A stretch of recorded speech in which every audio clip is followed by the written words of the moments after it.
Mana Uhud tepaligi.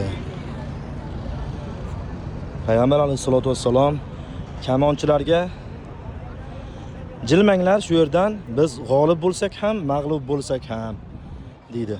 Shunda musulmonlar g'alaba qozonayotganda o'ljalardan ham biz ham mahrum bo'lmaylik deb Payg'ambar alayhisolatu vassalomni buyruqlarini unutgan holatda yoki itoatsizlik qilgan holatda pastga tushib ketishadi.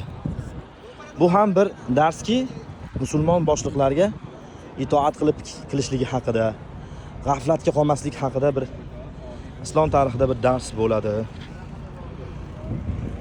Qiyrot savob bo'lsin.